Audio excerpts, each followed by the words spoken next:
Good evening and welcome. I want to welcome you to our town hall event, The Psychological Effects of COVID-19. My name is Asher Kemp Jr., and I have the pleasure of being the Executive Director of the Coalition of Culturally Competent Providers. The coalition was established about 5 years ago with a group of mental health and human services providers who are committed to facilitating partnerships that facilitate sustainable models of cultural competency, practice, policies, and programs, as well as services for communities of color. I would also like to thank the coalition members for continuing to put events like these together, as well as our panelists for coming together to be a part of this event. Thank you all. I next have the pleasure of introducing our chair of the Coalition of Culturally Competent Providers, who is also our moderator, LaJewel Harrison. Thank you. And I also want to make mention that we have one panelist listed, and his name is Kenny Harris, and he's a survivor, and he's not able to join us this evening because he has a family member that is also sick, and so he's tending to his family member. And so we are sad that he couldn't join us tonight, but we're going to move forward. So the first person I want to introduce is Dr. Monica Campbell. Welcome. Dr. Campbell is a licensed psychologist with over 15 years experience. She owns and operates Monica Campbell, PhD and Associates, a private practice in Philadelphia where she and her colleagues treat adults with a variety of concerns. She's a psychologist with the VA, where she works with veterans of the United States Armed Forces. Dr. Campbell has served as a continuing ed instructor on a DSM-5 through one of the nation's largest continuing education providers, PESI. She also served as an adjunct faculty member at the University of Pennsylvania, Drexel University, LaSalle University, Philadelphia College of Osteopathic Medicine, and Arcadia University. Dr. Campbell has been a behavioral health expert for articles featured in Essence Magazine, Ebony Magazine, and most recently Sisters, the AARP magazine for Black women. So welcome, thank you for joining us this evening. Next up, we have our very own Ann Colley. Hi, Ann. Ann is a member of the Coalition of Culturally Competent Providers, so she's family on our panel tonight. Ann is a licensed marriage and family therapist who is systematically trained in Pennsylvania. Ann's training gives her the lens to look not only at individual challenges, but understand their challenges, and thus she looks to these systems to find the root causes of the problem. Ann is CEO and founder of A.L. Colley Associates Incorporated and co-founder of Althea Counseling Consulting and Training Center. She consults, speaks, and does workshops in the area of trauma, implicit bias, racism, leadership development, and is a career and life coach. Ms. Colley enjoys consulting and guest speaking to corporations and nonprofits, schools and churches. She has been written up in the Philadelphia Tribune for her position on the intersectionality between systematic racism and trauma within the African American community. She is also a past co-founder of Black Men Heal, a mental health initiative focused on emotional healing of Black men through the use of providing 8 free sessions. Ms. Colley has been in private practice for the past 8 years, where she sees couples, individual families, and adolescents. Ann is an ordained clergy who has served in the position of associate pastor. She was a clinical supervisor for 2 community behavioral health agencies in Philadelphia, and she has 15 years working in corporate America in management.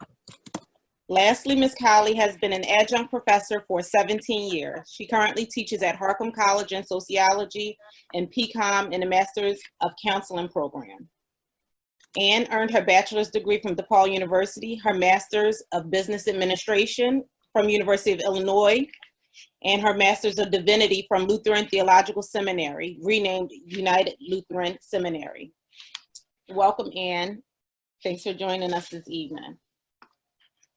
Next up, we have our brother, Chad Dion Lassiter. Welcome this evening.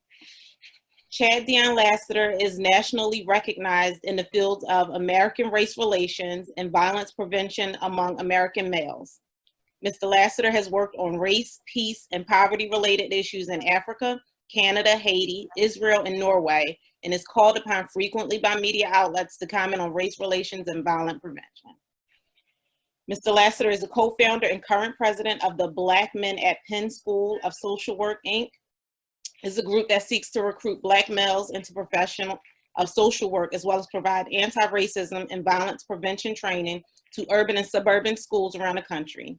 He has been recognized as one of the young leaders of the future under 30 by Ebony Magazine and Who's Who Among African Americans. And they've also recognized Colin Powell and Michael Jordan. So he is amongst some great leaders on that list. On November 18, 2019, Mr. Lassiter was inducted into University of Pennsylvania School Work Alumni Hall of Fame. Lassiter received his master's degree from the University of Pennsylvania Graduate School of Social Work, where he was the A. Philip Randolph Award winner in 2001. He received his bachelor's degree in social work from Johnson C. Smith in 1995. Currently, Mr. Chad is the executive director for the Human Relations Commission, Pennsylvania Human Relations Commission. He was formerly the executive director of the Red Cross House and American Red Cross of Eastern Pennsylvania. Since becoming the executive director of Pennsylvania's top civil rights agency, he has initiated a No Hate in Our State Townhall series, a social justice lecture series, a racial reduction response team, and implemented the Lean Management Program at PHRC. Thank you for joining us this evening. We have like a hefty panel today. Very impressive people from across our city. Next, we have our Dr. Elena McDonald, who I just have to mention is also my son's pediatrician. And just as like a little warning right now, as I am on right now, and I was in supervision, and now he's unsupervised. So you may get a visit this week. So we don't know what he's doing, what he's jumping off of. You just keep watching, keep listening for him. Dr. Elena McDonald is a board certified general pediatrician in Philadelphia. She is a native of Philadelphia, raised in the Strawberry Mansion section of North Philadelphia and Germantown. She is a graduate of Central High's 251st class. Dr. McDonald graduated from Temple University Honor Program, magna cum laude, and a Bachelor of Arts in Biology. She received her Doctorate of Medicine degree from the Pennsylvania State College of Medicine in Hershey. She then completed a 3-year pediatric residency at St. Christopher's Hospital for Children in Philadelphia in 2003. Dr. McDonald has dedicated her career to providing compassionate quality care to underserved populations from birth to 21 years. She is the owner and chief medical officer of Memphis Street Pediatrics and Pazika Pediatrics in Philadelphia. Dr. McDonald also serves as the medical advisor to school nurses at several charter schools in the Philadelphia area. She is a fellow of the American Academy of Pediatrics and a member of the Medical Society of Eastern Pennsylvania and the Philadelphia County Medical Society. In 2016, Dr. McDonald was recognized by City Council as a living legend for providing quality medical care to the young citizens of Philadelphia. In 2017, she received the WDAS-FM Women of Excellence Award. Dr. McDonald enjoys mentoring young students interested in the field of medicine. She's dedicated her life to the community. She is a member of the Delaware Valley PA Links Incorporated. She served as the Health and Human Service co-chair for the Links. She helps develop and participate in programs that focus on childhood obesity, oral health, STEM programs, HIV, and hepatitis C awareness, mental health, and suicide awareness. She is a member of Odunde Incorporated Health Advisory Board. She is also a member of Jack and Jill. Most importantly, she is a wife and mother of 2. Welcome tonight, Dr. Elena.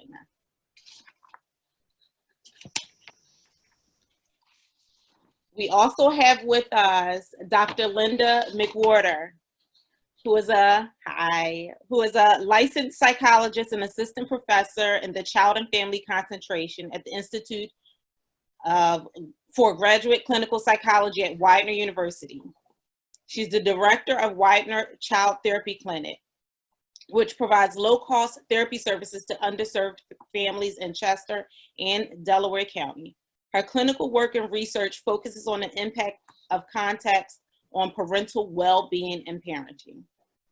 Dr. McWhorter has a private practice where she specializes in family therapy, parent management, and support for families facing pediatric illness.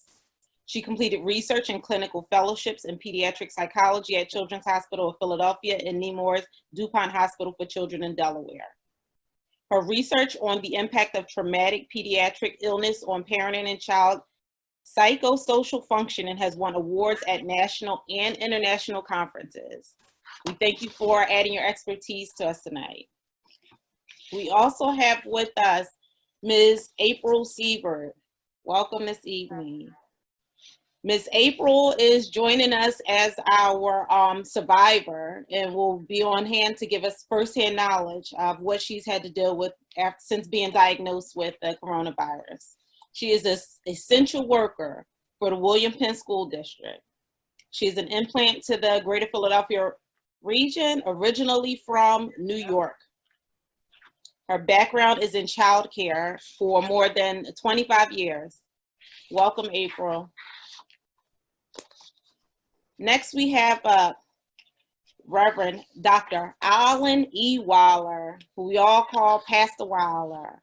Welcome this evening. Dr. Waller is the senior pastor at Enon Tabernacle Baptist Church in Philadelphia, a highly sought after revivalist, vocalist, and lecturer. Dr. Waller is a true visionary of church and community who serves humanity far beyond the restraints of traditionalism. Dr. Waller's partner in ministry and marriage is Dr. Ellen Jo Waller, the leader of Enon's women's ministry. They are devoted parents to 2 adult children, Ellen Morgan and Erica Lynn. Dr. Waller is a native of Cleveland, Ohio, born to the late Reverend Dr. Alfred Waller and Mrs. Belva Waller. He has earned his Master's of Divinity from Southern Baptist Theological Seminary in Louisville, Kentucky, Doctor of Ministry degree in Ministry to Marriage and Family from Palmer Theological Seminary. And in 2014, Dr. Waller received an honorary doctorate from Lincoln University. Dr. Waller is licensed to the gospel ministry, ordained at Shiloh Baptist Church in Cleveland. He utilized his music and preaching gifts as minister of music at Canaan Missionary Baptist Church in Louisville, Kentucky. In 1990, Dr. Waller accepted the call to the pastorate of First Baptist Church of Denora, PA, where he remained until June of 1994. It was in 1994 that Philadelphia was then blessed, as Enon Tabernacle Baptist Church called Dr. Waller to lead them as their senior pastor. Pastor Waller's community service extends far beyond the walls of Enon. He is a community activist and a voice for the underserved. He participates greatly with the Philadelphia School District, advocating for our children, and has been a great voice during these times in this pandemic for Corona. Thanks for joining us tonight, Pastor Waller.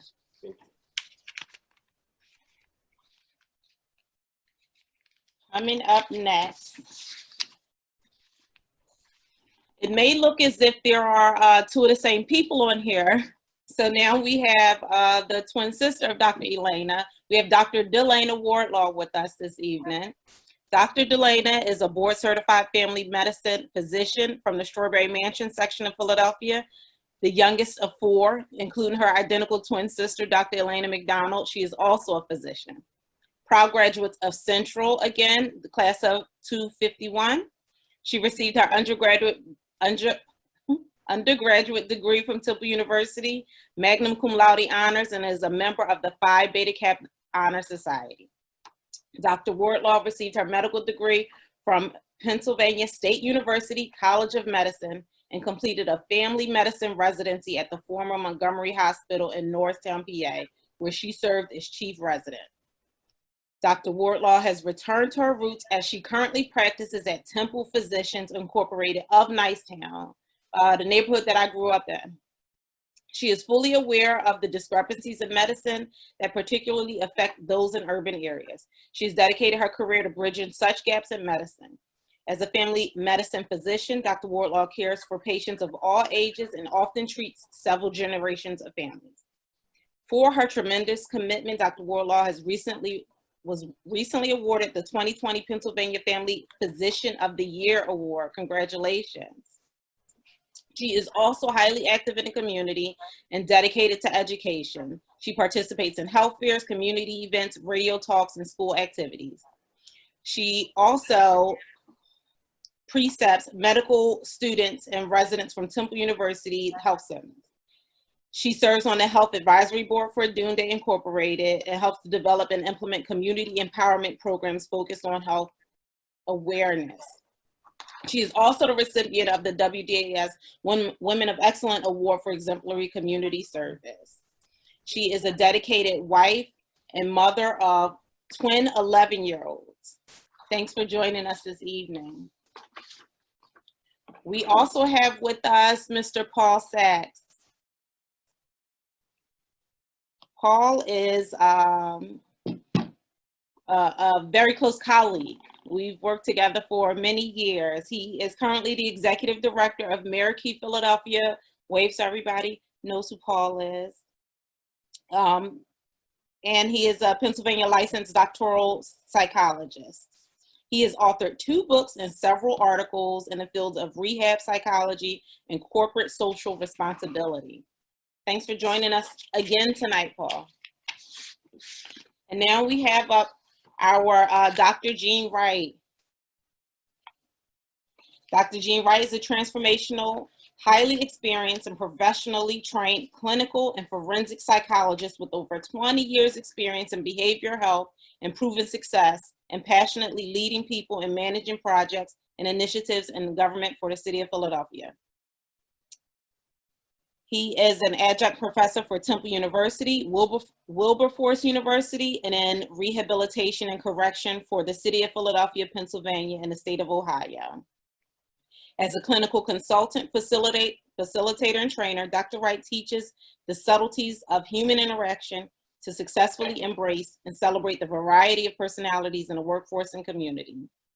His extensive research in human behavior and skill in delivering mission-critical results in direct clinical care, supervision, and management have contributed to his success in contributing as a subject matter expert for media journals, educational newsletters, and faith-based magazines, including the Education Highway, Healthy Horizon, the Pacific Press, the Lake Union Herald, where he focused on the connection between psychology, faith, and spirituality. Dr. Wright recently completed his book, Find Strength in Your Struggle, Discover the Miracle in You, which highlights his concept of spiritual depression and how it impacts the spiritual core of people from all walks of life. He conducts interactive and highly charged seminars, workshops, and trainings, a variety of topics related to behavioral health and wellness, public health education, and trauma-informed care for a diverse group of clientele throughout the United States, including law enforcement, rehabilitation and correction, academic institutions, judicial appointees, faith-based organizations, and community service agencies providing behavioral health resources and support to all people in recovery. So thank you all, welcome you all. The bios were long, but that's because our panelists are great and are excellent and are out here doing the work. Kemp, before we get started, did you have anything else you wanted to mention? Sure, I'd just like to give our panelists a hand for, again, volunteering to be a part of this much needed discussion. So let's just give them a hand and give yourselves a hand. We have over 180 people that registered for this event that is joining us tonight. So we want to hear from our participants. If you certainly have questions for our panelists, please note them by sending it in the chat through the text. And we will try to get to your questions. I know we won't be able to get to all of the questions tonight, but please do, we will try our best. Thank you.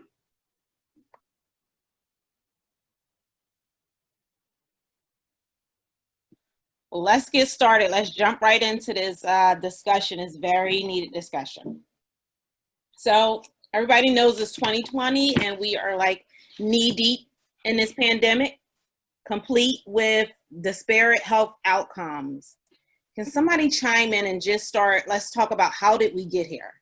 You know, we're having to deal with this, and it's pretty heavy, and it's affecting the Black community in obviously the worst way possible. So how do we get here? So, Dr. Wardlaw here, as a family medicine physician, and I have been dealing with disparities in healthcare for the 20 years of my career. So the coronavirus pandemic didn't expose anything new. It was just a reminder of what has already been experienced. And the reason why, and one of the reasons why African Americans are being affected by coronavirus in such disproportionate numbers is because of many things, but chronic illnesses is one of them. And if chronic illnesses are not managed appropriately, then that leads to, well, everybody is at risk for contracting coronavirus. But those who have chronic illnesses are at higher risk for developing complications or death. So with lack of access to health care and not being able to, many people aren't able to see a doctor on a regular basis to help diagnose and manage the chronic condition, then that put us in a perfect storm situation when this pandemic came upon us. So, Jewel, could I add a comment? Please. So I think we also have to acknowledge that structural racism is a big factor in why the African American community has been affected more than disproportionately. And I'm troubled, something I thought about earlier today that is troubling, but is very pertinent here. What is the statement that everybody's walking around saying? I can't breathe. What is the biggest symptom of COVID-19? Respiratory problems. So as far as I'm concerned, the structural racism is just as deleterious to the Black community as the knee on George Floyd's windpipe. So we need to recognize that, and we need to do what we can to correct those disparities, as the doctor was pointing out. I just want to add the last piece, and I think the most important piece as to why we got here is because of the national leadership that we have, or lack thereof. I think that if we had been under previous administration, we may not have been in this current situation. And so it goes without saying that because of the leadership, that bar none is the biggest factor of why we're here, in addition to the other 2 points that have been made.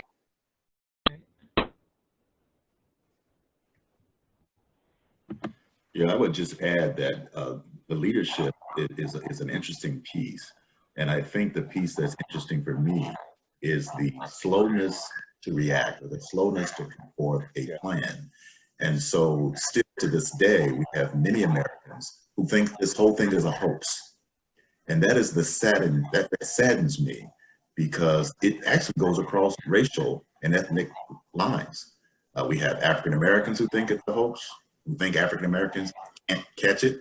We have Caucasian Americans who think it's a farce. And a lot of that comes from the leadership that Ann is talking about, or the lack thereof that Ann mentioned. The other thing I think is important is when you think about the majority of African Americans that may hold essential jobs, and I think April's probably going to speak to that at some point, and how that impacted her. And then you think about the congregate living situations. In my area, I work with people who are in psychiatric hospitals and incarceration. And so that is a group of individuals that is predominantly African American. And so again, the location of some of the people that are impacted, or disproportionate minority confinement, we can't leave that out. And Chad knows a lot about that as well, as we work together. So when you look at all these different things and you start connecting the dots, yes, it goes for lack of leadership. It goes for lack of information or misinformation that has been intentionally passed about. But it also speaks to where people live, where they congregate. Do you have the ability to social distance? All of those things come into play. And as Paul and I talked about offline, is the social determinants that kind of explain a lot of the things that we're talking about. You can't have, the poor health conditions that Dr. Warlar is talking about if you are not in fact talking about how that impacts African Americans and how we got here. And so when you think about social determinants and you add all these things together, it should not be a surprise that we got here. The surprise is that it took us so long to recognize that this is a serious, serious situation. Yes, definitely. I wanted to piggyback off of Dr. April, lean in so we can hear you more. And regarding such a worker. if everyone can mute their phones, their Zooms. Can you hear me now? That sounds better. You hear me much clearer? Yes, ma'am. Okay, so yes, I just wanted to piggyback off of Dr. Wright's statement regarding the work that I do. I work at William Penn School District at the middle school. So we've been having meetings during the summer, and of course, me trying to get my health back in order. My health, for the most part, I'm the veggie eater. My health, when I went to the emergency room, when my breath just like cut off on me, I was shocked myself, because me contracting COVID was me just walking down the street, and next thing you know, I just bent over and thought I was nauseated. So I'm at the bus stop, just bent over. Long story short, just thinking about when the kids return to school in September. Again, I work at a middle school where we had at least 820 students. So this is going to be real tough for when the kids return to school, you know, trying to get them to keep their mask on, try to have them, you know, washing their hands, and the distance to 6 feet. Oh, it's just going to be crazy this school year.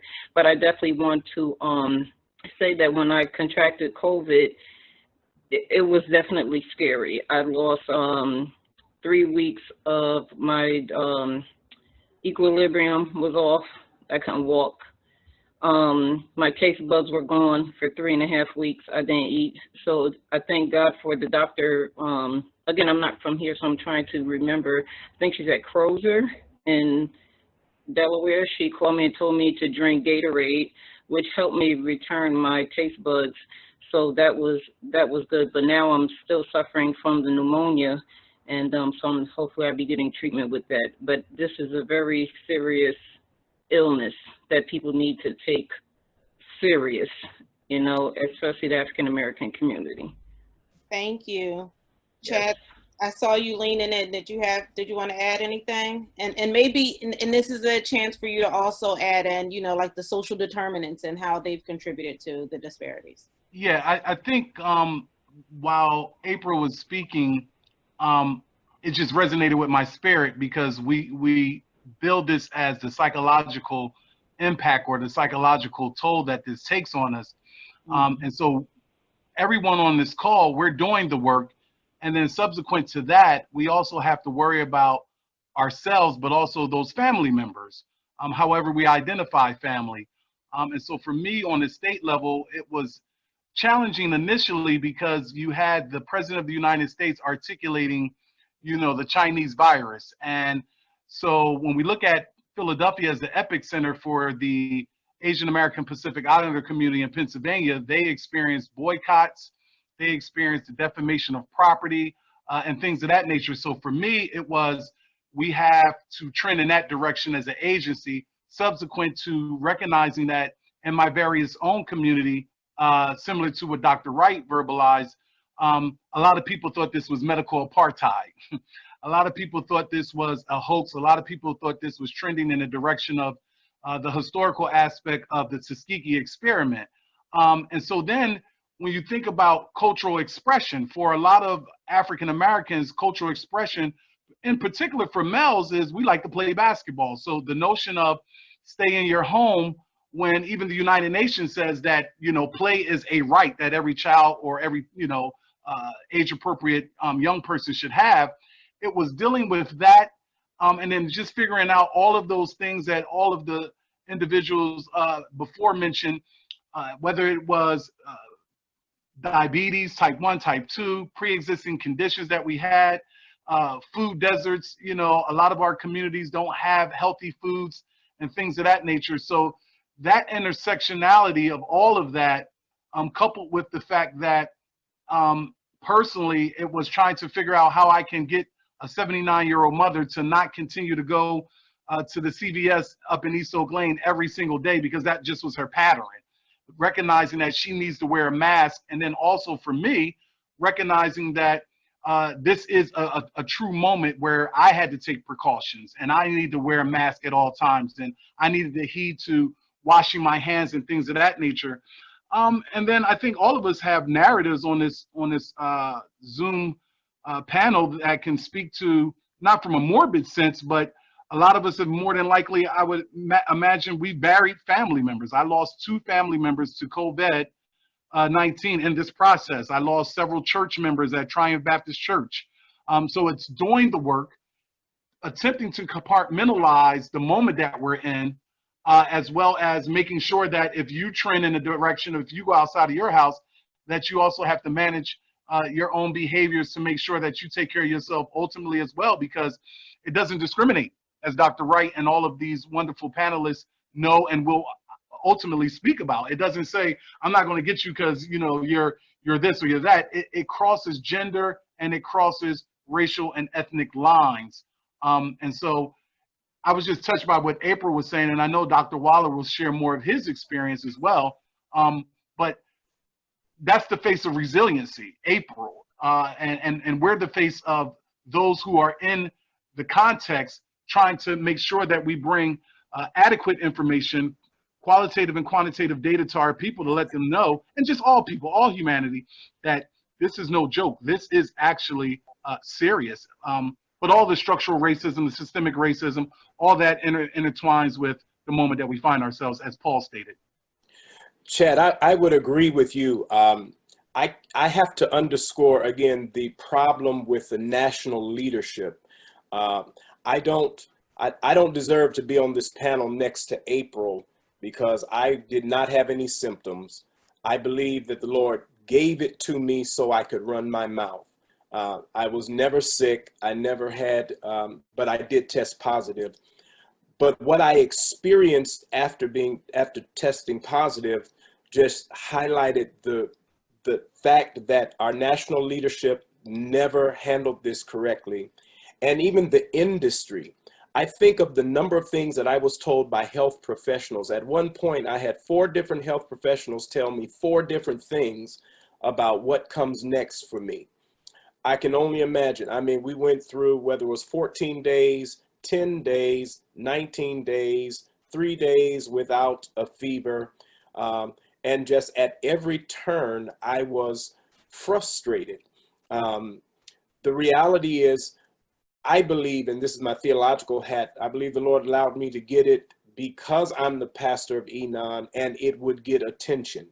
As soon as I said I have it, lots of cameras came my way, and I was able to point to the problems systemically that we have, people not being able to get tests, people not knowing what to do next, and how that disproportionately impacted our community.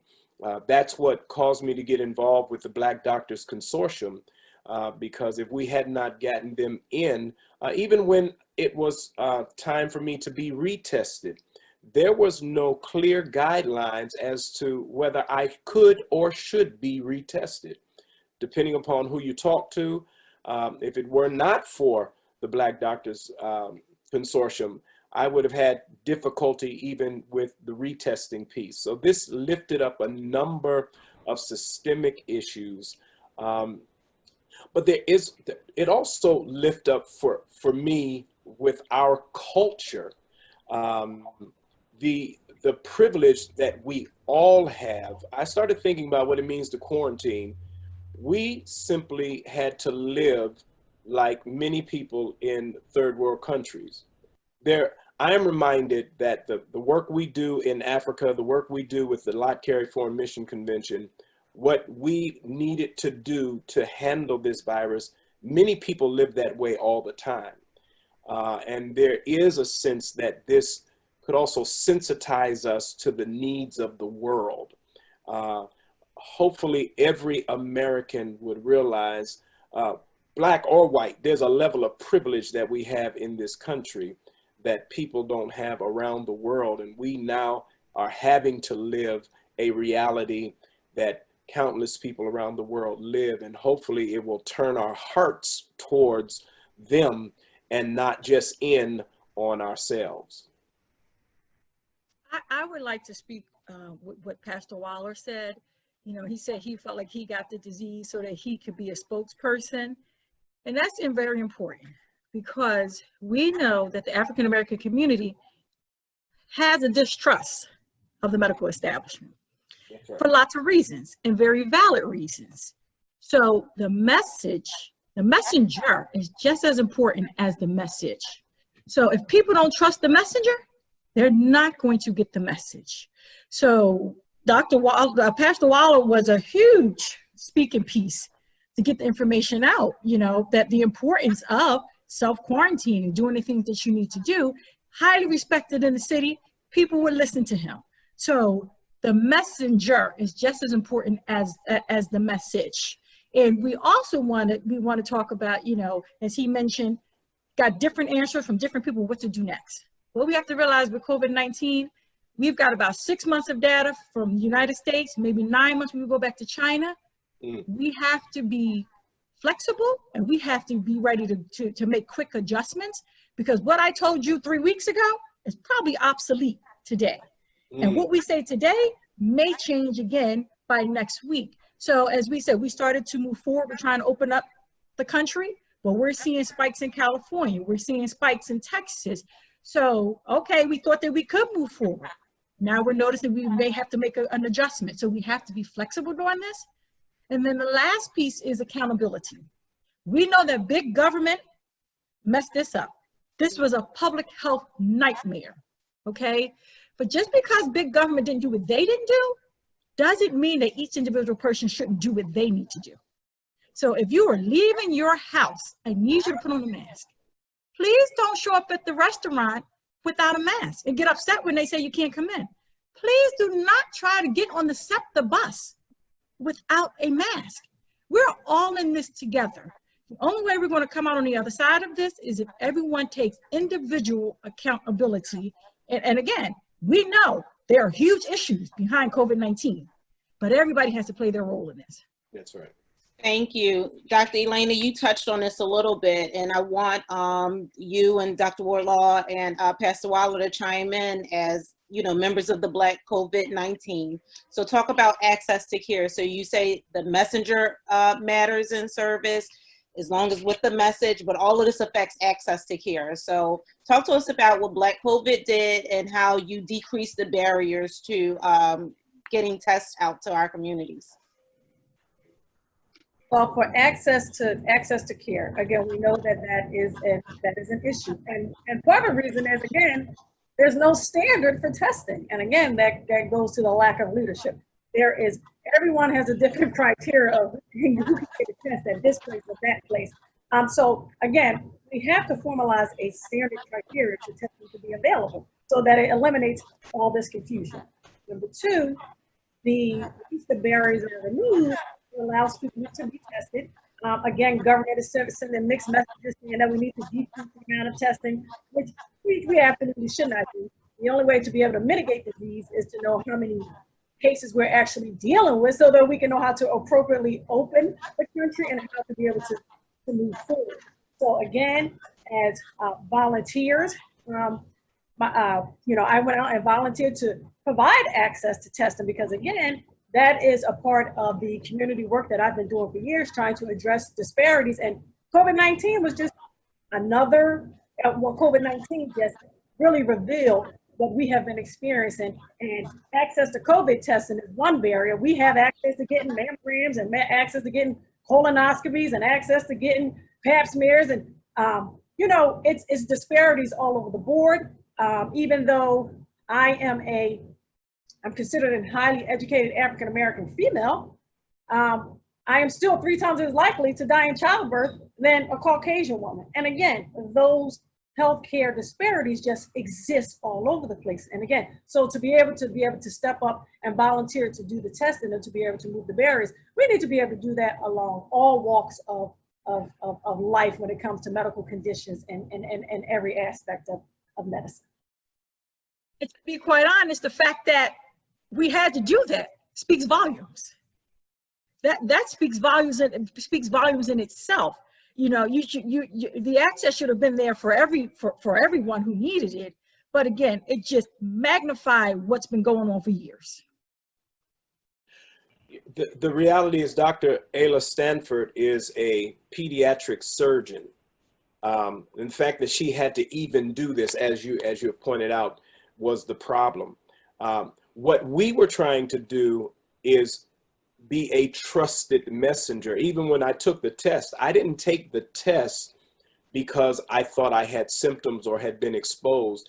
I did what I have done with other things like HIV. When the rapid HIV test came out, what, 15 years ago, I took it on a Sunday morning and we sang hymns until my results came back in front of the whole church. So I was just doing what we normally do. I had no idea that it would come up positive. And we know that partnering with the church, people will trust that. They will trust, you can get people to come to church for things that they need quicker than you can get them to go to your office or other places. And so that's why we were doing it. And also I did it because people are afraid. I mean, even the mythology around how far it went up your nose, or does it hurt when it goes up your nose, or the mythology around young people can't get it. All of those things that were going around, or the mythology around the 5G towers, all of that was circulating through our community, and we needed to cut through that just to get people to get tested. We can't discount how much foolishness is out there, and those of us who are trusted messengers have to be willing to go a second mile to convince people, which is one of maybe the indictments that stems from internalized oppression in our own community. I'd like to piggyback on what Dr. Waller is saying, Reverend Waller, and from a psychological piece, right? So we're talking about the access in regards to, or the lack of access from a medical piece, but imagine what that does psychologically, right? To persons who are ill, who are sick, and who are either being turned away, who are being denied access. So we're talking about a group of people who are already traumatized from the systemic racism that they live under every day. We're talking about people who are traumatized because they live in food deserts. We were already in a pandemic, and now we're in the middle of what I would ostensibly call our next civil rise, right, in this country. Psychologically, that's very impactful. And when people are living in trauma, the research already shows that rational part of our brain shuts down and we go into flight, fright, or freeze. Really a survival stance. And so it is understandable because of the historical relationship of oppression and marginalization that African Americans in particular have with the society, that they may not necessarily believe, right, what is happening or even want to engage in the system. Let me give you a little story of mine. Prior to us breaking out into a pandemic, my throat started hurting. It started hurting in January.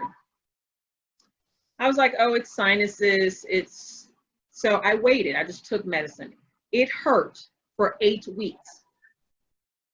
We go into the pandemic. I call my doctor. At this point, they're not doing face-to-face. So they're saying, okay, we'll do a telehealth. I do a telehealth twice. They tell me to come in. She thinks I have GERD. How do I have GERD? I'm not a doctor, but she diagnosed me with GERD. It did eventually end up GERD. But when I went to my doctor's office, they still refused to see me. They refused to see me because they were afraid, the doctors, medical MDs, were afraid that I might have COVID. Psychologically, they made me go to the ER I just needed somebody to look at my throat. that day was psychologically stressful for me. And I'm a therapist.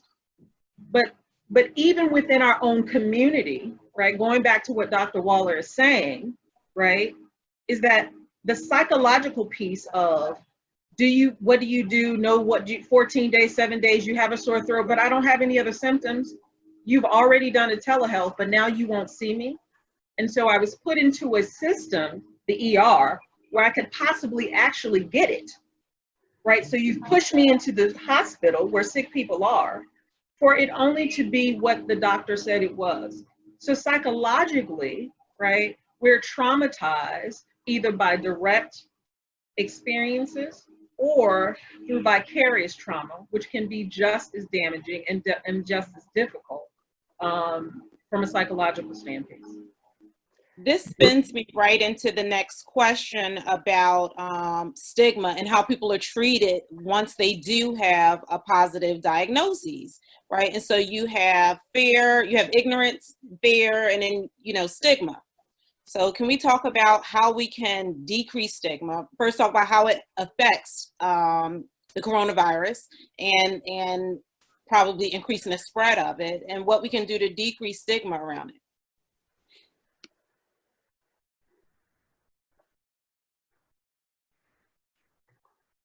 Well, I was waiting for somebody else, but I think when dealing with stigma, number one, we have to normalize the conversation and just be willing to talk. I can understand why people felt that. As soon as they told me I was positive, I think my knee-jerk first 2-minute reaction was, oh no, I don't want anybody to know. And in those first few moments, and for what? We bring that stuff to sickness. So normalizing conversation, and those of us, and then creating opportunity for others to talk about their experience.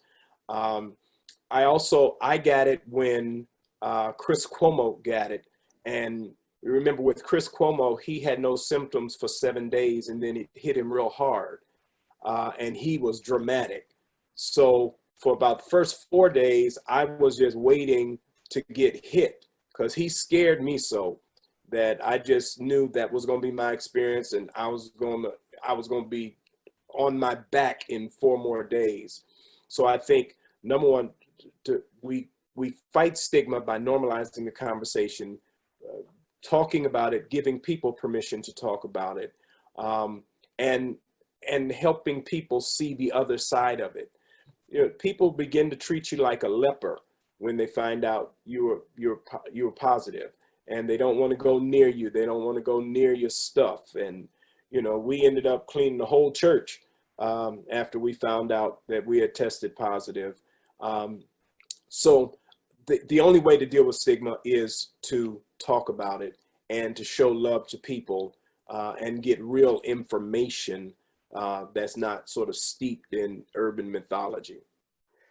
Also, with respect to stigma, we want to understand why people stigmatize. And they stigmatize because they're afraid and they need to separate themselves from the other person. If I treat you as a whole different group of people, then it doesn't seem as personal to me. And so recognizing that is an important thing, but also that the person that's stigmatized should not own it. They don't own the stigma. The person that's stigmatizing you owns the stigma, and you don't have to accept that. And as was commented by Pastor, that talking about it, normalizing it, recognizing that this is not about you, it's really about the other persons that can make things a little more normal. I think another important point that Pastor Waller, you had talked about is using storytelling as a way to get these messages across. That helps to not only normalize it, but also to give a real face to it in a way that can get past a lot of the numbers that are put out there. And so I think in trying to help people to understand risk and to understand their own risk, hearing stories from people can help to kind of break down that illusion that you're safe, that that you will never get it because you're different from everyone else. It helps you to realize that sort of shared vulnerability, that we're all in this together. I think also, and Dr. Wright might want to speak to this, is when we're looking at our prison population being reintegrated back into society, specifically here in Philadelphia, the numbers speak to about 3,000 or so individuals were let out and were sent to halfway houses and things of that nature. That's a stigma too, that's deeply rooted in racial stereotypes. You have the notion that you're thinking that, okay, prisons are not safe spaces for multiple reasons, that whether we trend on the side of they are or they aren't, but individuals are returning back into communities and people are buying into the stereotype of them coming back and people are going to be impacted because of this. And then there's the other notion that we really haven't touched upon. As important as it is to wear a mask, when you think about Black males, when you think about the context of where we're at now with the killing of George Floyd and multiple others that just have not been recorded, there's always this notion that Black bodies are under surveillance and suspicion, Black females as well. And so when the whole concept of wear a mask begun, psychologically for a lot of males that Dr. Wright and myself, and I would imagine Dr. Waller as well, that we work with, a lot of individuals just found that kind of, polarizing. Like, am I going to be stereotyped? Is this going to give officers a license to engage in continuous anthology of police brutality towards us because we're wearing masks, even though we're coming out of the fresh grocer and things of that nature? But I would love for Dr. Wright to just really touch upon briefly for our viewing audience as well as the panel, the impact that mass incarceration and the release of individuals, how that has also bought into the concept of a lot of people beginning to stereotype that population as well, and certainly other populations too. But the prison population, we know, already has a stigma against them, and then it's further stigmatized at this very moment that we find ourselves. And I don't mean to put Dr. Wright on the spot. No, it's okay. I mean, I've been listening very intently to what people are saying in terms of the national leadership, down to the confusing and mixed messages and all of that. And just really more recently, what Ann was saying in terms of the stigma and what that looks like. All of that, not having that information, not having clear information. What Dr. Waller talks about, 7 days, 14 days, 19 days. If you add all that together, think about what that does to your mind. I'm being told lots of things. None of them seem to be true. And I go in to get help and they tell me, no, go somewhere else. And that's going to be more dangerous. So now go back to what Chad was saying about the congregate living situation, which is prisons. And I would also say psychiatric hospitalization. Anywhere where you are challenged for social distancing is a problem.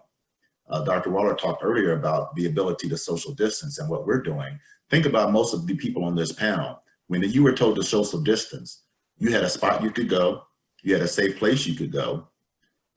Maybe you were bored, maybe that's the worst that happened in terms of your social distancing.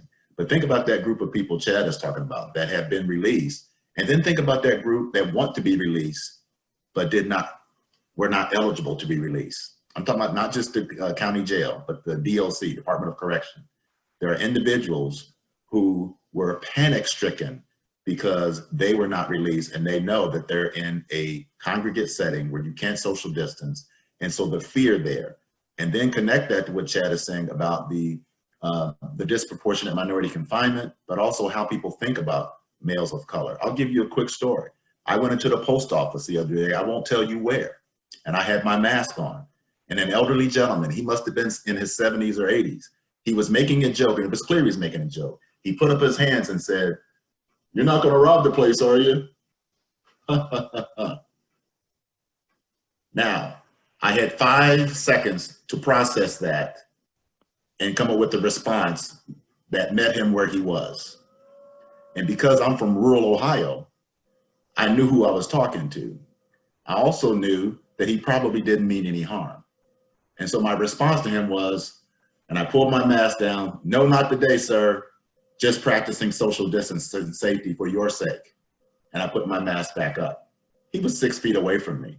So I put my mask down just to let him know, there's a human being behind this mask. Now, I tell that story because I am a stereotype. I've been pulled over for driving while Black. I've been followed in Nordstrom's, you know, with a pocket full of money and credit cards, you know, and was followed around the store. So I've lived that life, okay?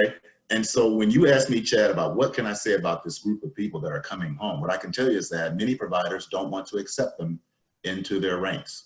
Many shelters do not want these men in their ranks. Providers are hesitant to treat them, okay? That's what's going on, Chad, is that this group of people, and so when I go around the country talking about the impact of trauma on boys and men of color, you know, the numbers are the numbers, but that's not what I talk about. I tell stories. I share with people the reality of what Black men are dealing with. Asher is on this call. LaJewel was with us a couple weeks ago. Paul was with us a couple weeks ago when we watched Burden. Every African-American male in this country has experienced what was shown on Burden with, I believe it was his documentary. And so that's what you're talking about, Chad, is that the mask sets you up even more so. Think about those delivery drivers that were accosted in different homes when they were trying to deliver packages. They had masks on. Think about those individuals who've been accosted outside of Walmart. They had masks on. And then you have that other group of people who are accosting people for being asked to put a mask on. So that's where we're living right now. And so that takes us back to LaJewel, to the question of what is the psychological impact of this? It's not just for African Americans. It's not just for the elderly. It's not just for any group you want to say this is an impacts them the most, but certainly people returning from jails and prisons are at a disadvantage beyond what I can describe on this call. And I would like some more psychologists Well to said. jump in on that to answer, you know, the question about the psychological impact that this has. And so clearly there's an emotional impact on people who had a positive diagnosis. You know, about the rest of the world, what else, how else are people experiencing this?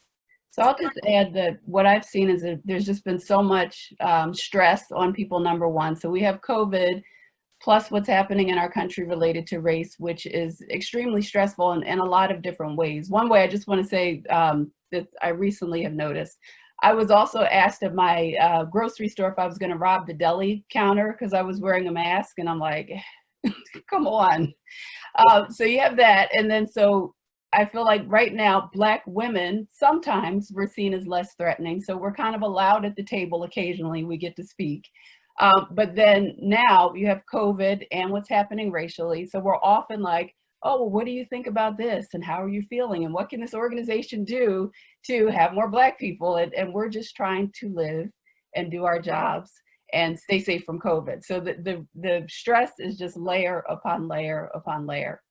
So I think for a lot of people right now, there's a lot of anxiety about what's going to happen. People don't know what's happening with their jobs. They don't know about the health of, you know, their family members. They're worried about school. I have a 5.5-year-old.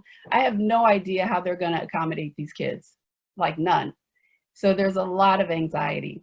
What I've been doing is just really encouraging people to use every coping skill they have. Everything you have. If you walk, if you dance, if you like to cook, if you knit, whatever you do that you can do by yourself for the most part, we have to use it. We have to take care of ourselves because we need our minds and our bodies for this fight. It's a fight all around. Fight for our health, a fight for our Black people. It's just a fight. And I feel myself getting emotional talking about this because it's really a hard time. It really, really is.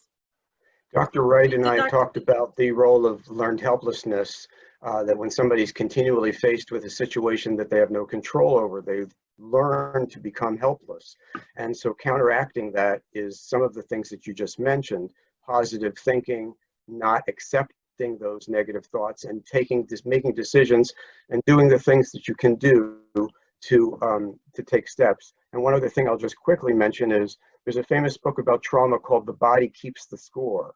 Many times it's the body, not the language, that we express our trauma through. And so things like walking and things like exercising and things like movement and things like art therapy or drawing or whatever you do, carpentry, can also be very helpful in overcoming the sense of trauma, even though it's not exactly talking about the trauma, it's your body talking about it. We're all talking about the psychological impact. Fear will paralyze anyone, and fear will make you start to stigmatize people. And from a physician standpoint, the psychological impact has been tremendous, knowing that, you know, when you bring patients to the office who have it, you worry about taking it home to your families. You know, that's the added layer that's there. Two, you know, you asked me about several other disease processes. I can tell you, we expect this to happen in 5 years, this to happen in 10 years, this to happen in 15 years. Just not having that information, and not, you know, people want clear facts, and unfortunately you can't provide those clear facts at this time because it changes. But everyone is being psychologically impacted from the top down from this pandemic. And to Dr. Wright's point about the prison population, they're coming out of tight quarters, you know, and then you ask, okay, what is the policy and the protocol?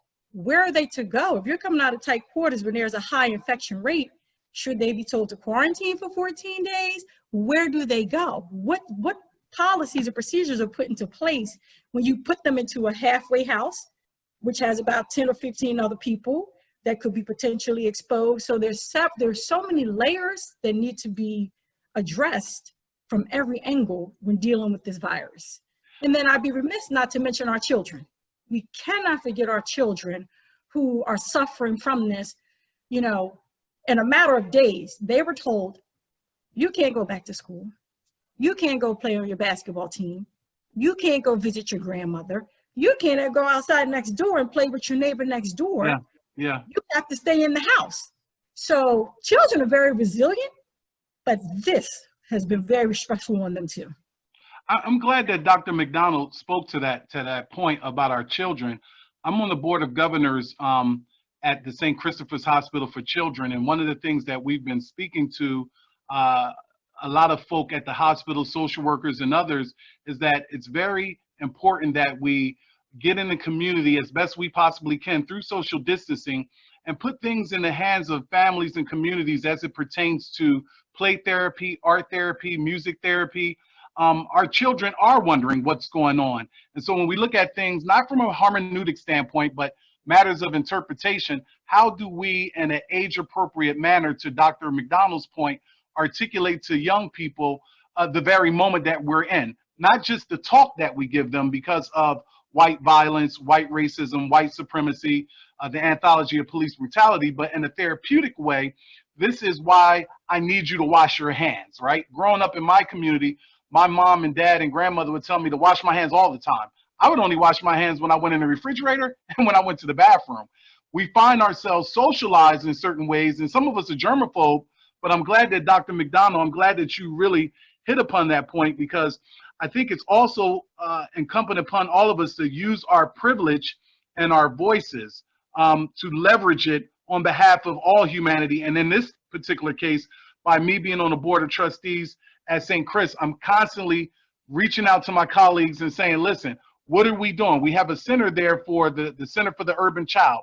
But what are we doing in this moment that the urban child can't get to St. Chris? And I think it's very important that for those of us who are therapists, earlier our colleague talked about having a 5-year-old son and ways of maladapting and then ways of adaptive coping. Well, I think it's very important that if we pray, if we chant, whatever we do, we have to really also impress upon people that we want them to adaptively cope, because the maladaptive coping can lead to higher rates of, you know, suicidal ideation, homicidal ideation, maladaptively coping with drugs and things of that nature. And I'll conclude by simply saying I have a ritual on Sunday. I get up and have prayer with my mom. I look at my very own pastor, Pastor Hall at Triumph Baptist Church. Then I look at Reverend Waller. And then I look at our DVR, TD Jakes. And then I'll look at, you know, NBA TV. and have some liquish in between, right? Because I need aspects of sugar. But I think whatever it is we do, whether it's listen to avant-garde jazz, whether it's just visualizing or meditating, even for those of us on this call, that's what I was saying earlier. We have to check in with ourselves, because our colleague just said she was getting emotional even talking about it. And I also want to thank you for bringing to our attention, because sometimes toxic masculinity or cool pose or machismo can get in the way, and we forget that women are also stereotyped. Your example of that being at the deli is very important, that we as males in the space don't think that it's just about our identities as males, because when you look at white supremacy, it comes at everybody at all times. Let's keep the children in our prayers. If I could, oh, no, go ahead. just really quickly, sorry about that, Ramon. One of the things I just want to touch on that we haven't touched on, that one of the attendees asked is what we call psychological numbing. And psychological numbing is when a person becomes so overwhelmed by all of the things that are coming at them that they just shut down. And so when I'm asked, why are people in the city congregating, or people in Northeast Philadelphia congregating without masks? Because there becomes a point, and this is a coping strategy, that I am so overwhelmed, I cannot deal with it anymore, so I almost deny it, right? And so we also have to give a narrative and help those who are at that place, because again, a lot of folks in our community have so many layers of trauma that started way before this COVID, right? That we have to speak to just their overwhelmness. And if we're perfectly honest, and I think Dr. Waller, Reverend Waller spoke to this, us on this panel, we're privileged. Even though we're African Americans, we are privileged in comparison to 75% of the folks who live in Philadelphia. They live at poverty or below poverty. And so this notion that they can do those things, I don't have gunshots going off in my neighborhood.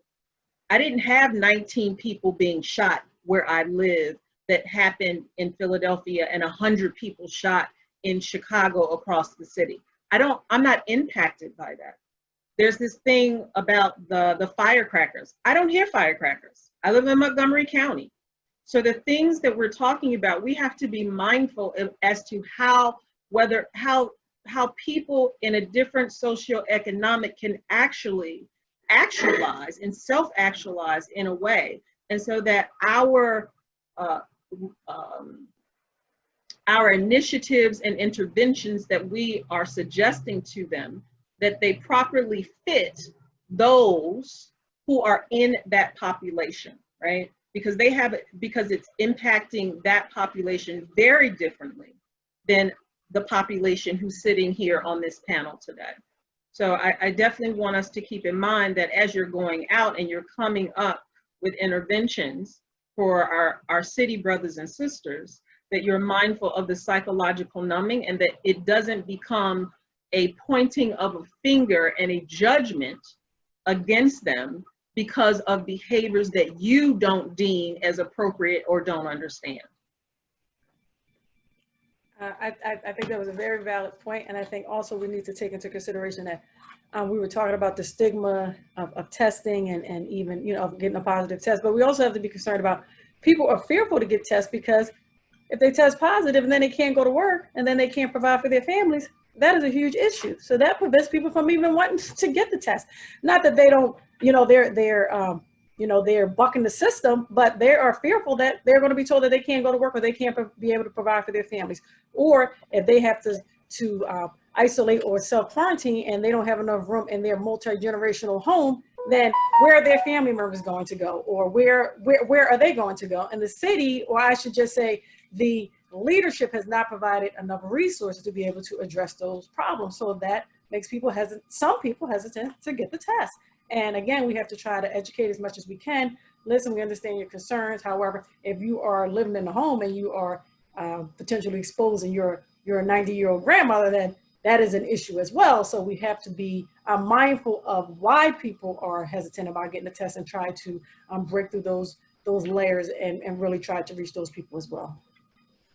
So Yeah, can I speak real about quick, the, I'd like to just add in a couple of things. I've been trying to answer some of these questions, and I know Ann has as well on the chat.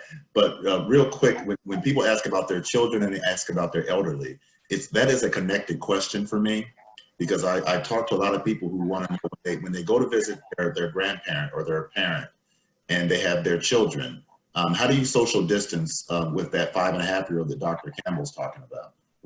When you go back to school, you go to daycare, what's the social distance plan for toddlers? What's the social distance plan for first graders and that kind of thing? And so I think one of the things that really comes to mind for me, and this is what I've tried to use in my own church and other places that I've been, and that is I try to get people to not focus on what they don't have and what they can't do.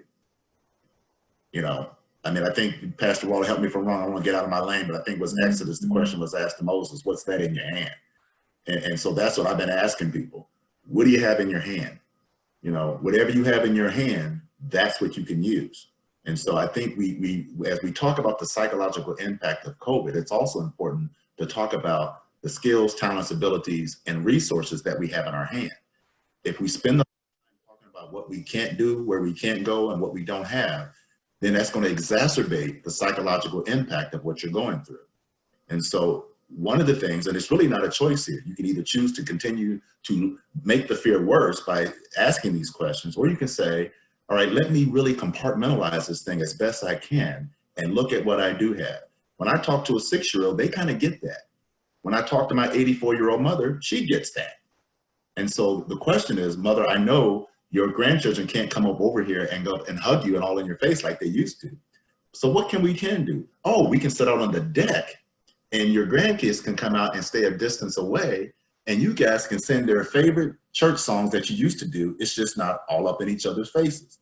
That's just one example. And so to me, when I see these questions on here, my heart goes out to you too, because I'm trying to figure it out. And there was another question on there about preteens. I have a 14-year-old, and this is his prime of life to be social, you know, and so there's no prom, and there's no graduation, and there's no this, and there's no that. And I listened intently for 15 minutes. And then I said, son, you are absolutely right. Let's talk about what you have. Let's talk about what you can still do. And how can I help you do what you can still do? You know, let me put my schedule on hold so that I can get you where you need to go, even though it's not what it used to be, and it's not what you want it to be. And so I think as we put all these things together, we really do have to rally around and understand that we're not all in the same boat. We're all in the same storm, but we're not in the same boat. And so to try to make it seem like we're all in this together, yes, that's a true statement. But then it also tends to push back people who say, well, wait a minute, I'm not in your boat. And many of you have talked on this panel discussion about the privilege that we all have by living in America. 1, by having the positions and jobs that we have. 2, by living in some of the neighbors that we have. 3.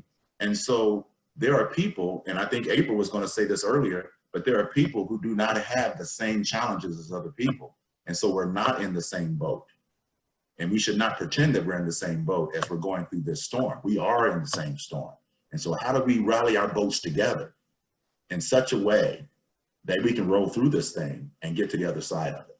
Thank you, Dr. Wright. That's a perfect way to segue into our last 15 minutes of this session. So we want to start talking about how we can empower each other. What can we do to help, undo the psychological damage? What can we do to stay healthy? Chime in and talk about the best way to wear a mask, and certainly to wear a mask, and how we can prevent from this spreading coronavirus. So you guys chime in, and while we're doing this also, I'm going to start looking through the chat and taking more questions, making sure we didn't forget anyone.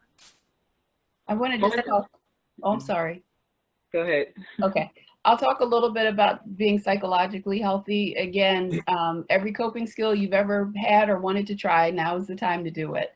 So there's a lot of free resources. I do think that's a good thing about what's happened during COVID. So everything from the DJ parties, like the online DJ parties through Instagram, like just being able to connect with music and connect with other people. There's a ton of online workouts that you can do.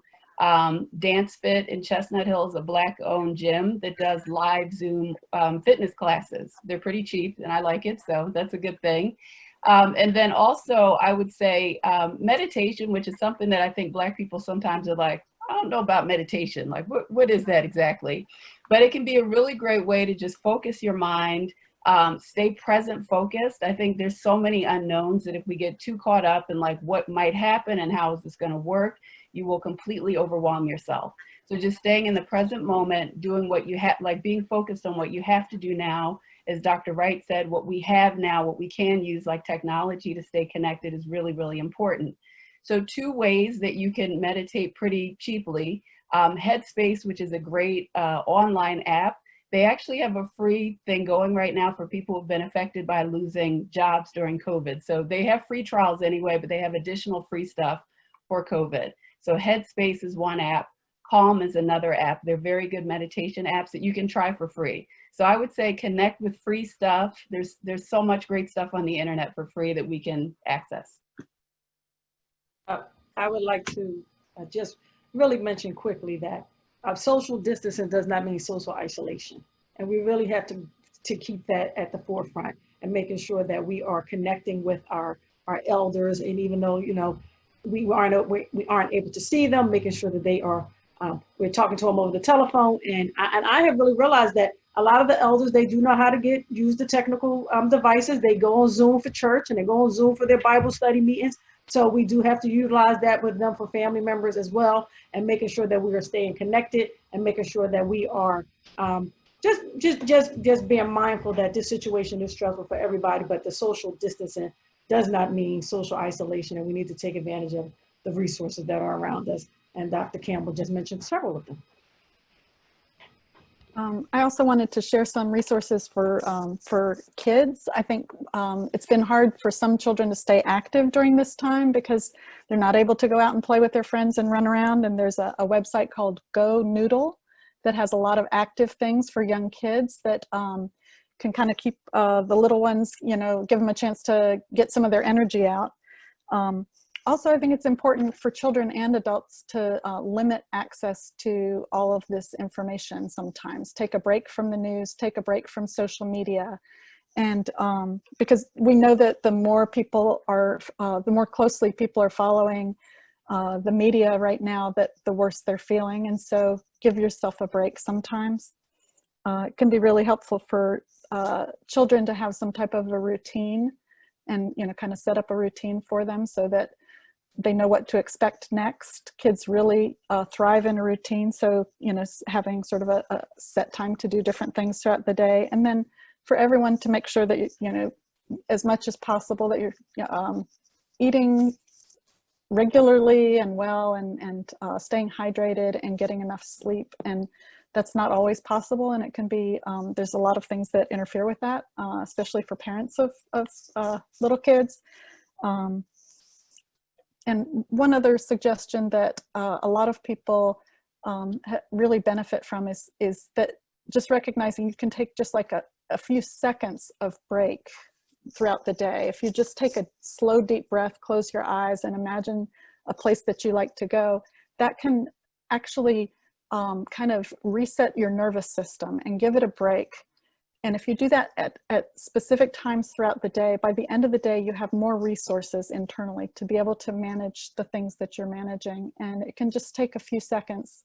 There's an app called Remindful that just sets a bell. You can set a timer and it'll go off every 15 minutes or every 30 minutes. And you can just, every time it goes off, it's just a little ding, and you can just take a deep breath and, you know, kind of relax your shoulders. Ask yourself if you know, have you had any liquids lately? Should you get a drink? Do you need to move your body in a different way?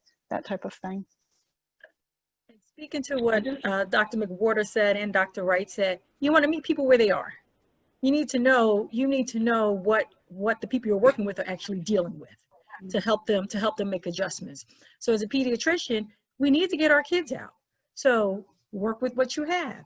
Do you have a backyard that you can now use a hula hoop in? You can now use a jump rope in, you know, or if you don't have a backyard, do you have a basement? If you don't have a basement, you know, I don't know what mom's gonna say about you in her living room, But, you know, can you find some videos on TV to start to do some exercise? But we have to figure out how to live within this new normal, right? So that's the most important thing. We have to figure out how to move forward with what we have. And then again, everybody's walk is different, but we got to figure out what works for us. I think with all the resources that we have, I think we also need to keep in mind regarding students returning to school. We have a lot of parents with different type of schedules. We have, I believe that a lot of resources regarding the therapist, all type of resources that would be beneficial to the students, because we have to remember that a lot of students went through trauma, physical trauma, abuse, you know, and all those type of things. So they're going to need that person. Like, for example, like this year, we're going to have to take temperatures of every student, every adult that comes through the building. What happens when you have a student who's ill and we can't get in touch with the parent because they're at work, no one's there to pick them up, so we have a hallway full of kids that are not social distancing, and we just have to keep that in mind. But I think that would be a great idea if we can get the resources into the schools, if possible, to try to help students cope and get back on to a normal, quote unquote, normal life situation. I also want to speak about myself. When I wanted to get retested, you know, to see if I was clear, I was denied that because I was told by the physician that they were not provided tools to retest those who were already tested positive for.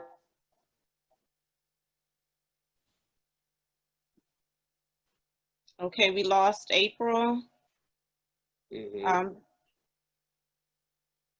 Pastor Waller, did you want to chime in as April get her technology together? Yeah, and Yeah. I don't want to. Oh, there she. Lest I sound too preachy, this also does provide a very human moment. The reality is, right after I tested positive, it really did dawn on me, you know, people are dying from this, and you can die. And it does cause us to have that conversation with ourselves about what we really believe. Not just how I'm going to cope with this, but what do I really believe about where I came from and where I'm going. And I found that was a conversation for me, but it's also a conversation for our children. I noticed I have a unique relationship with a lot of the children, and so they were impacted. Those children, many of the children were scared when they found out Pastor has the COVID or Rona. And they had to wrestle with death and dying. And all of us have to wrestle with those questions. And what do we believe about that? And how do we negotiate that piece? And so I'm not going to close with an organ, but it does require us at some point to ask that question: how then shall we live? To whom am I ultimately accountable? What happens when I close my eyes for the last time? I'm grateful to have an answer to that, as I believe, and I think we have a responsibility to help people think about how to answer that question, because behind that answer lie many of the tools to make it another day.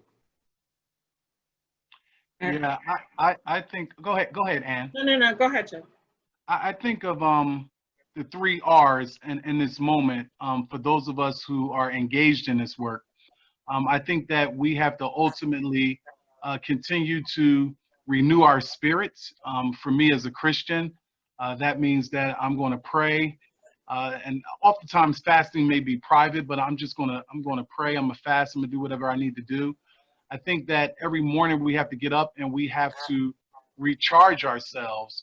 I think recharging is important as well. So we renew our spirits, we recharge ourselves, because it's not just this, but it's also the 401 years of oppression, of reducing Black people to non-person, non-entity.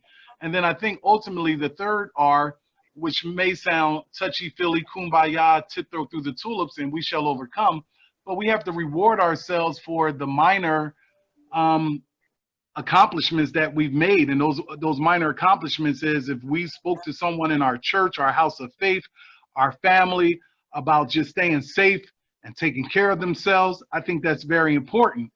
And I'll just end by simply saying that I just feel compelled to say that for all of us on the call, I'm reminded of Isaiah 6:8 that says, "Then I heard the voice of the Lord saying, whom shall I send, and who will go for us? And I said, here I am, send me." So for all of us on this call, I believe that God has sent us for this particular moment at this particular night to speak to whoever's listening. And we do this every day in our work. So renew, recharge, and reward ourselves. And I think ultimately, like Reverend Waller said, we don't know if we're going to see tomorrow, not because of coronavirus, but just because it may just be the angel of death that the trumpet is sound, and we move from this phase to the next phase for those of us who are believers, and I respect for those who are not. It's heaven. But God bless everyone on this call, and let's just take care of our emotional selves, but as important, our spiritual selves. Sorry about that, Ann. No problem at all. I just wanted to piggyback on what Reverend Waller was saying about having age-appropriate conversations with your children. This is not a time to shy away from conversations that are important, whether it's racism, whether it's COVID, whether it's death, finding a way, and if you are not equipped, finding someone who is equipped or going online and finding resources that will help you to have those conversations with your children age appropriately. And then the last thing I would like to say is that be gentle with yourselves. It's not about, if you don't feel like doing something today, then don't do it. This whole be productive because we're at home, no. We are all at heightened levels of anxiety. We are all stressed out. And your body, I think it was Dr. Wright who mentioned your body keeps the score. Our bodies tell us when we need to stop. And so 2 weeks ago, as a therapist, I realized I was not any good for my clients because I had checked out. And so I took 2 weeks off. Now, praise God, I could take 2 weeks off. Not everybody can, but maybe you can take a day off, or maybe you can take a half a day off. But be gentle with yourself, be gentle with the people around you, because we're in the same space for large periods of time. My 21-year-old is about to get chopped up, but I pray every day, right? Because we're in the same space. And so if that means everybody has to go to their corners, that means I need to take a walk. Be gentle with yourselves as we go through this time. Because, ladies and gentlemen, this will be for the next 6 to 9 months. I want to second Ann's comments about being gentle. I do think when COVID first started, people were like, I'm going to do all this stuff during quarantine. I'm going to, all these things, I'm going to get this degree, I'm going to do this and organize the whole house. But, you know, if we can eat, sleep, get a little movement, maybe if we're working, do a little bit of work, I think we have done enough. It's such a stressful time. We have to lower the bar and be gentle. And as Black people, we're not used to doing that. We're told to push and do more and push some more, but we need to stop and rest too. I just want to take this time to recognize the clock, respect all of your time. Thank you all for joining us this evening.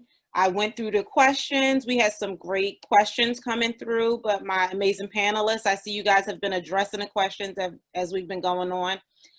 Dr. Banks adding great points to our discussion. Dr. Banks, CEO of Dunbar Associates.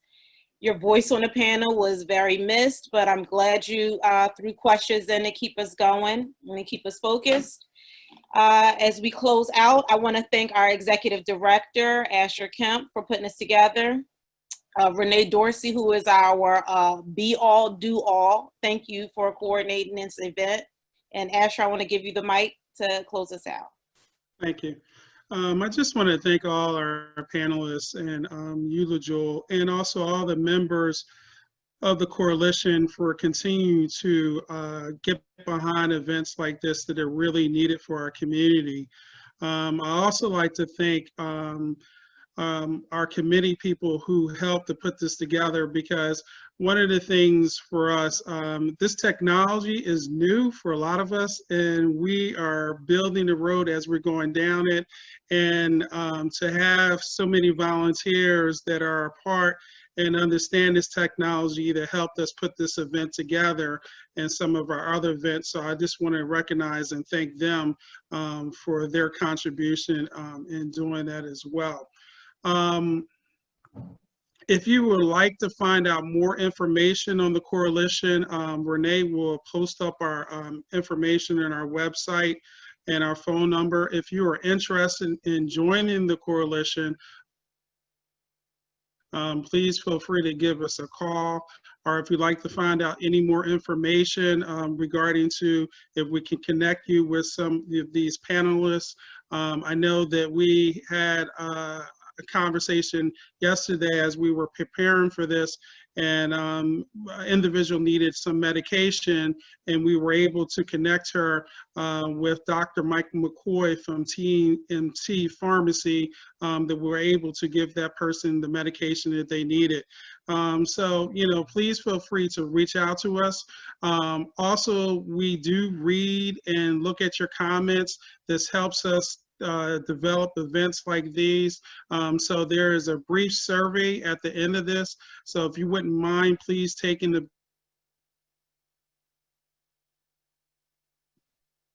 So as Kemp was saying. Thank you all again. Go ahead. Go ahead, you and I just wanted to jump in there just to remind people, when you log off, there's going to be a prompt for you to complete a survey. It's very brief. It will be very beneficial to all of our future events if you guys could answer a few questions for us. Thank you. Have a blessed Have a good night. Bye-bye.